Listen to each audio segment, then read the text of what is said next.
guys, sorry I haven't been around for a little while. Things are a bit up in the air, as you know, right now. I've been having to adjust to working from home, and I'm also trying to get to the stores less frequently. So I don't always have the supplies on hand to make recipes. But then I thought, well, maybe some of you are in the same boat. So this is something I just threw together really quick and easy with some just basic pantry staples that I had and a bit of cabbage. I'll give you the original recipe below, but it did call for baking it in the oven for 3 hours, and you certainly can do it that way. I'm sure it's really tasty. I decided to use the slow cooker today. Okay, so the recipe calls for 1.5 pounds of ground beef or beef mince. That would be about 680 grams. My package is just a little over 500 grams. That's all I've got on hand today, so I'm going to go ahead and use that.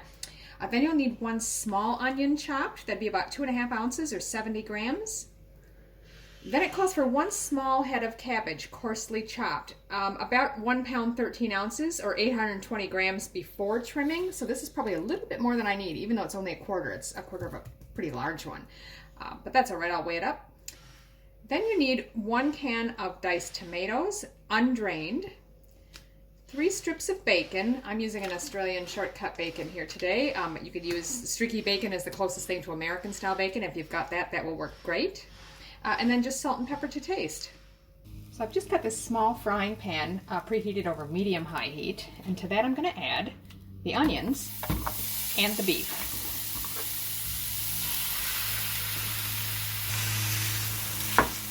Just want to get in there and cook and break that up until it's all nicely browned. Okay, so while that's browning, I'm just removing the core out of this. You're just going to want to chop your cabbage up whatever you like. If you want it in chunks, if you want it in strips, you just want it sort of bite-sized. So I'll probably just go like this.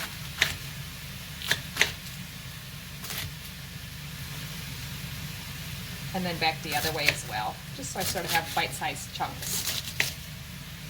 Now, as I said, the original recipe does give you directions for how to make this in the oven, in which case you're supposed to put half the cabbage on the bottom, your meat layer in the middle, and then the rest of the cabbage on top. Because I'm using my slow cooker, I'm going to put all the cabbage on the bottom because I just find it cooks better that way. So go ahead and transfer this to the slow cooker.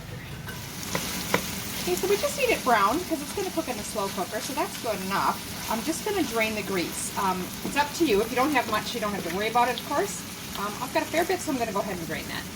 Okay, so I've drained all the grease out. Now you want to just season it with salt and pepper to taste.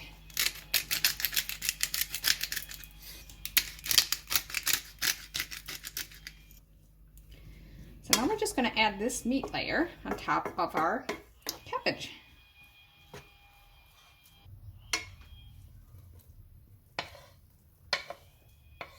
Just sort of even it out. We're going to mix everything together once it's cooked, but for right now, don't stir everything in. Just sort of leave it on top. The next step is just to pour the tomatoes evenly over the top.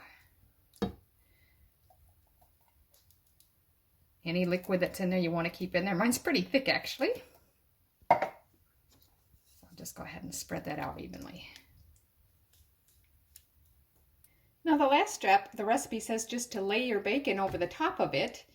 And then you're going to cook it, because at the end of the recipe it actually says to discard the bacon. Who discards bacon? I certainly don't. So since I'm going to leave it in, and I don't have the streaky bacon or the American style bacon, I'm just going to go ahead and chop this because I'm planning to leave it in there, not discard it.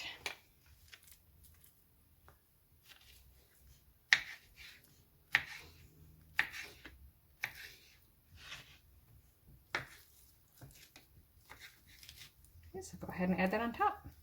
And if you are using American bacon or streaky bacon, go ahead and leave it on there in strips if you like. So if you were making this in the oven in a casserole dish, you'd want to cook it at 325 Fahrenheit or about 163 Celsius for 3 hours. You'd cover it with foil and bake it for 3 hours. Because I'm using my slow cooker, I'm going to do it on high. Probably 2.5 to 3 hours I think would be enough. And we'll come back when it's done. Okay, so that's been 2.5 hours on high.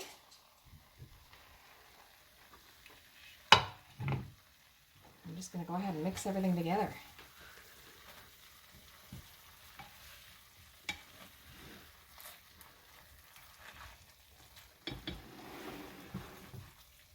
As you can see, there is some liquid at the bottom, not a lot.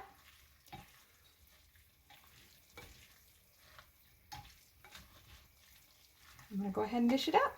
So there it is, Mom's Crazy Cabbage it's called, and it's really very tasty. I enjoyed it. It kind of tastes like cabbage rolls, you know, or something like that. You could also doctor it up. It's a really nice base if you wanted to change the flavors, like add a little hot sauce or sour cream or something, but it's really quite tasty just as it is. I hope you like it.